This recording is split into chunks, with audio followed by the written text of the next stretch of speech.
Vamos lá, vamos começar aqui rapidinho. Pessoal, eu quero passar um vídeo com vocês. Nós já falamos praticamente do tabernáculo inteiro, nós vamos entrar agora no propiciatório. Eu vou explicar o que é a propiciação, mas eu quero passar um vídeo só para fazer um panorama geral do que a gente falou, tá bom? Então, vamos lá, entrando pela primeira porta, que é a primeira tenda, chamada Caminho. Você vai dar de frente com o altar de sacrifício. Nós já falamos que para entrar na presença do Senhor você precisa morrer para o seu eu, sacrificar os seus desejos, suas vontades, crucificar, né, como Cristo fez. E aí nós precisamos passar pela pia de bronze, que é a palavra do Senhor que nos limpa. É o Senhor que usa as suas escrituras. Jesus disse: vós estáis limpo pela palavra que eu vos tenho dito. Rompendo esse segundo véu, que é chamado de a verdade, quando nós entramos na presença do Senhor.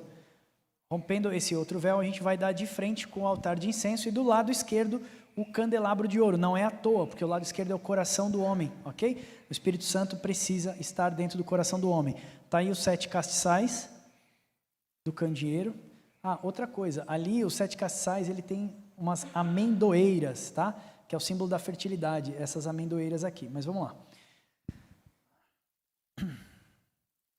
Aí a mesa da proposição, são os pães da proposição, os 2 pães, os 2 ungidos do Senhor com azeite, ou seja, untados, né, para que as moscas não entrassem ali. Então eles eram untados exatamente para não estragar também. Os 2 ungidos nós já sabemos que são a plenitude do povo de Deus, as 2 casas de Israel, judeus e gentios. Todo o interno era de ouro, porque a luz do candelabro iluminava toda a parte interna. Olha lá, os 2 querubins que eu falei, que guardam a glória do Senhor. E agora nós vamos entrar no local santo dos santos, que é a arca da aliança, com os 2 querubins na tampa. Dentro estava o bordão de Arão, ou a vara de Arão que floresceu. As 2 tábuas do testemunho são as leis morais do Senhor. Hoje nós temos as suas leis morais dentro do nosso coração e dentro da nossa mente. E o pote de maná. Eu mostrei para vocês que o maná escondido, lá em Apocalipse diz que aquele que vencer dar-lhe-ei do maná escondido. Qual que é o maná escondido? É a glorificação de corpos. O Senhor vai nos dar esse presente. Paulo fala que a esperança, Cristo é a esperança da nossa glória. E se Cristo não ressuscitou, então em fé é a nossa vão. A nossa fé é em vão. Então comamos e bebamos porque amanhã morreremos. Esse é o propiciatório que nós vamos falar agora, tá bom? Para a gente finalizar e a gente vai para a aplicação prática. Eu vou fazer o mais rápido. Eu quero tentar fazer em 20, 30 minutos para liberar vocês às 10 horas. Eu sei que tem pessoas que pegam um ônibus, então eu vou fazer o melhor. O melhor de tudo isso é que eu vou deixar esse e-book para vocês estudarem em casa. E é maravilhoso, porque o Espírito Santo é aquele que vai nos revelar todas as coisas. O Senhor Jesus falou que nós receberíamos poder do alto, e Ele nos ensinará todas as coisas. Então é o Espírito Santo de Deus que me ensinou isso, e eu estou aqui ensinando para vocês também, tá bom? Então o propiciatório tinha 2 querubins. Vamos voltar agora para o nosso slide. Aqui nós falamos da arca, tá? O que é o propiciatório? Propiciatório significa cobrir, ou tampa. Era o que ia em cima da arca da aliança. Por isso que no começo nós falamos que nós precisamos pregar mais sobre redenção, propiciação e justificação. São as doutrinas de todo cristão. O Evangelho de Cristo foi e é o Evangelho de Cristo é exatamente sobre redenção. Deus não veio ao mundo para tornar a vida do homem mais confortável. Deus veio no mundo para reconciliar o homem com Deus. Éramos escravos do pecado e éramos inimigos do Senhor. Amém? Quando Cristo morre, Ele rasga o véu, agora nós temos acesso ao Pai e pelo seu sangue nós temos os nossos pecados perdoados. É feito propiciação, coberto. Tá? Então vamos ler aqui rapidinho. A tampa que cobria a arca da aliança era chamada de propiciatório. Ela possuía 2 querubins, um de cada lado, olhando para baixo, com as suas asas unidas. Eles guardam a santidade do Senhor. Você vai ver isso em Ezequiel, fala que os querubins guardam a santidade do Senhor, tá bom?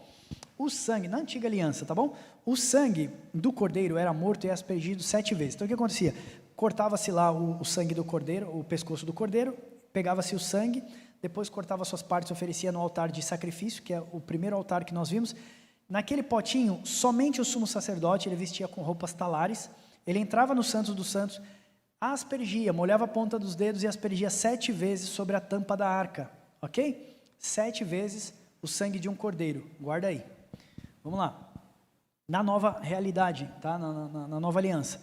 Jesus é o nosso propiciatório. O seu sangue de uma única vez fez expiação pelos nossos pecados. O que é expiação? Cobrir os nossos pecados de uma vez por todas.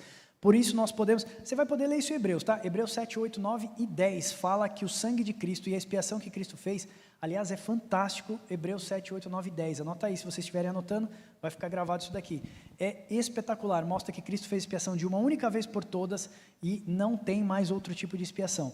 Então Jesus é o nosso propiciatório, Ele fez expiação dos nossos pecados de uma vez em definitivo. Por isso podemos receber o perdão de Deus, mudarmos de vida e passarmos a entrar no Santo dos Santos com as nossas orações. Estude a doutrina da propiciação, por favor. Jesus voltará à terra e dessa vez fará expiação pelos vossos pecados em definitivo. Lembra que eu mostrei para vocês aqui, aqui ó, moede de Deus, aqui. Lembra? Falta-se trombetas, lembra? Trombetas, expiação e tabernáculos. São as 7 festas do judeu, do povo. Aliás, esquece judeu, tá? Do povo de Deus. A plenitude do povo de Deus. Quando Deus fala assim, ô Israel de Deus. Ezequiel, Vale de Ossos Secos, Ezequiel 37. Ele profetiza, filho do homem, para que esses ossos se tornem carne novamente. E quando os ossos se tornam carne, aquele exército se põe de pé. Deus fala assim para o profeta, esse é a plenitude de todo Israel, a plenitude do povo de Deus. E Deus termina aquele capítulo dizendo o seguinte, vocês saberão que eu sou o vosso Deus, quando eu vos abrir a vossa sepultura. O que Ezequiel 37 está mostrando? O arrebatamento da igreja. Por isso que o Senhor mostra para o profeta aquele vale de ossos secos. Está vendo? Essa é toda a casa de Israel. Por quê? Se afastou de Deus, está morto em seus delitos e pecados. E aí ele fala, profetiza, filho do homem. Profetiza para que esses ossos se tornem carne novamente. As 2 testemunhas vão profetizar na última hora. Lembra? Lá em Apocalipse está escrito assim, é necessário que profetize mais uma vez sobre povos, línguas e nações, sobre os estatutos, ordenanças e mandamentos do Senhor. Então, quando nós profetizarmos, aquele exército que Ezequiel viu se colocará de pé novamente, será arrebatado. Quando o Senhor fala assim, ó, subir para aqui, né? Está lá em Apocalipse, é o arrebatamento da igreja que vai receber os corpos glorificados, dias da expiação, corpos glorificados. Então, voltando para cá. Jesus é o nosso propiciatório, Jesus voltará dessa terra e fará expiação definitivamente pelos nossos pecados, nós falamos disso. Então eu falo aqui que o objetivo do Evangelho de Jesus é redimir o homem, está aqui.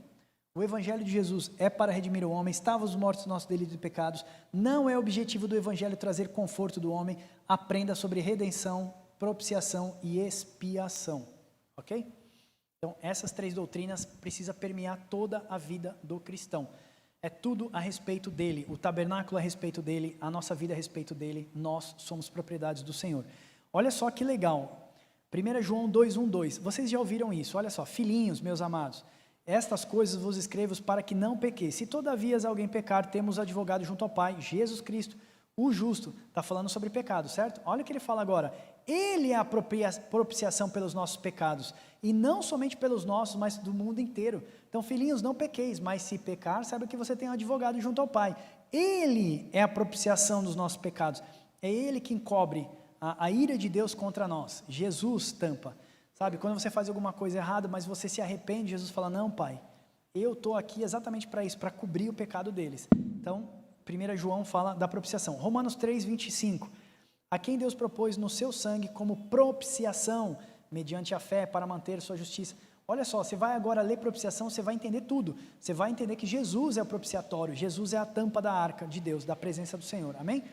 Quando Cristo está na cruz, o seu sangue escorrendo, ele é naquele momento propiciatório em carne, cobrindo o pecado do homem. Lembra o sangue de Jesus escorrendo com a coroa de espinho? Ele está fazendo uma propiciação.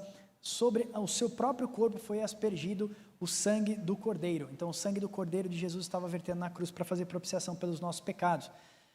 Assim como o sumo sacerdote entrava uma vez por ano no Santo dos Santos e saía com a expiação do povo, Jesus foi para o tabernáculo celeste diante do Pai. Tabernáculo, quando eu falo, é a presença de Deus, tá? Os céus como Santo dos Santos, ok? A terra como o átrio. Lembra que eu falei para vocês o pátio externo? Então a terra é um símbolo do pátio e o Santo dos Santos é a presença do Senhor.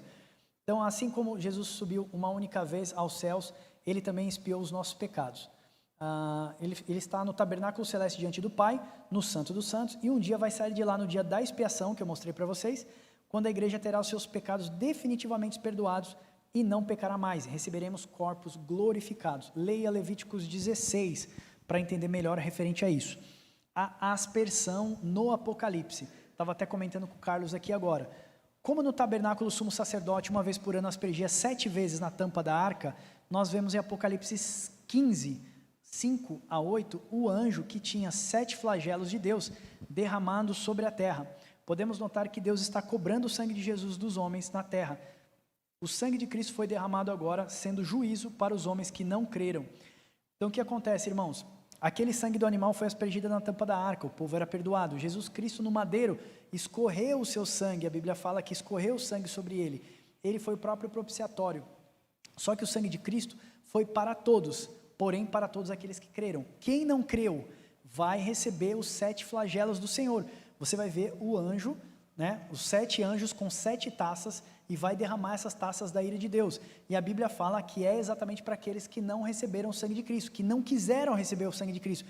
Porque a Bíblia fala que ao toque de cada trombeta, quando cada testemunho, cada anjo começa a profetizar, algumas coisas acontecem na terra, e o povo mesmo assim não obedeceu ao Senhor, não se curvou ao Senhor. Então o povo vai voltar novamente a ser um povo de dura servil, entendeu? O povo não vai acreditar mais nas leis, nos estatutos e nos mandamentos do Senhor, e vai inclusive perseguir o povo santo. Daí Deus vai fazer o seguinte, vai arrebatar a sua igreja, mas antes ele vai despejar o cálice da sua ira sobre aqueles que não receberam o sangue de Cristo como perdão dos seus pecados, ok? Então também nós vemos propiciatório, a propiciação dos pecados lá no Apocalipse 15. Israel terrena está sob júdice. Eu acho que eu já falei aqui. Olha só, o povo todo respondeu: caia sobre nós o seu sangue e sobre os nossos filhos. Então Pilatos soltou a Barrabás e, após ter açoitado Jesus, entregou para ser crucificado. Olha só o que os judeus falaram. Então, se esse homem aqui é o Filho de Deus, se ele é santo mesmo, caia sobre nós e os nossos filhos, ou seja, sobre nós é a nossa descendência, todo o sangue de Jesus. E Cristo vai cobrar. Você vai ver nas taças da ira de Deus caindo sobre o povo. Eu acredito piamente que isso vai cair mais no epicentro, que é o Oriente Médio, ok? Então lá vai cair, por exemplo, guerras, bombas e uma série de outras coisas. Um dia nós podemos falar sobre Apocalipse e a gente entra por essa linha, tá bom? Então, expliquei para você que a doutrina da expiação é uma das doutrinas mais importantes para entender o corpo de Cristo. Agora vamos falar do sumo sacerdote, tá bom? O sumo sacerdote, e nós vamos já para a aplicação prática para término. Você sabe que você é o templo do Espírito Santo, e você sabe que você já é a realidade daquele tabernáculo de Moisés, que era apenas uma sombra. Deus está nos ensinando 6.000 anos como devemos adorar, como devemos guardar os seus mandamentos e seus estatutos. Então, beleza, eu sou o sacerdote da minha casa, eu cuido bem do meu filho, cuido bem da minha esposa, e maravilha, mas eu também preciso ser sumo sacerdote para o mundo. Lembra que eu falei que ser o louvor da glória de Deus é entre os homens, é refletir a glória de Deus? Deixa eu explicar uma coisa para vocês. Em 7 dias Deus faz a terra, né? A Bíblia fala que Deus fez em 6 dias a terra e no 7º descansou. Quando a gente olha para os 7 dias de criação, a gente fica maravilhado, porque eu tenho um estudo que mostra isso, cada dia o que o Senhor faz. Jesus Cristo vem no 4º dia da criação. Eu consigo enxergar Jesus no 4º dia da criação, porque Deus faz separação entre sol e lua, e a gente percebe que Deus está fazendo separação dos luminares, tá? Então, a gente percebe que o primeiro milênio foi de Adão, o segundo milênio foi de Noé, o terceiro milênio foi do povo hebreu, e o 4º milênio foi quando Jesus vem ao mundo. Jesus vem no 4º milênio. Irmãos, a terra não tem tantos 1000 anos quanto é pregado hoje em dia. Pode ser que a terra sem habitação do homem possa ter muito mais do que esse tempo, mas nós cremos que a terra só tem 6.000 anos, e o 7º milênio vai ser inaugurado com o reino de Cristo sobre a terra, restabelecendo todas as coisas, como Paulo fala aos Coríntios. Jesus Cristo vai vir sobre a terra, vai novamente administrar a terra, restabelecer o reino de Deus e entregar ao Pai. Ele vai permanecer, trazer todas as coisas como era no Éden antigamente, e vai entregar o reino ao Pai. Aí então chegará o fim da contagem de tempo, porque nós temos a eternidade futura, que é o 8º dia, do qual nós não sabemos. Então eu expliquei para vocês que Jesus vem no 4º dia da criação, porque ele veio no 4º milênio.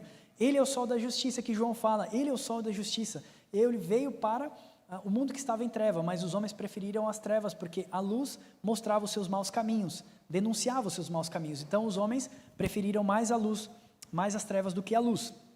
Jesus no 4º milênio. Olha só outra coisa que é maravilhosa a gente saber. Quando o sol se põe, a gente pode enxergar as estrelas, porque quando o sol está aí, a gente não consegue enxergar as estrelas. Lembra da promessa que Deus fez a Abraão?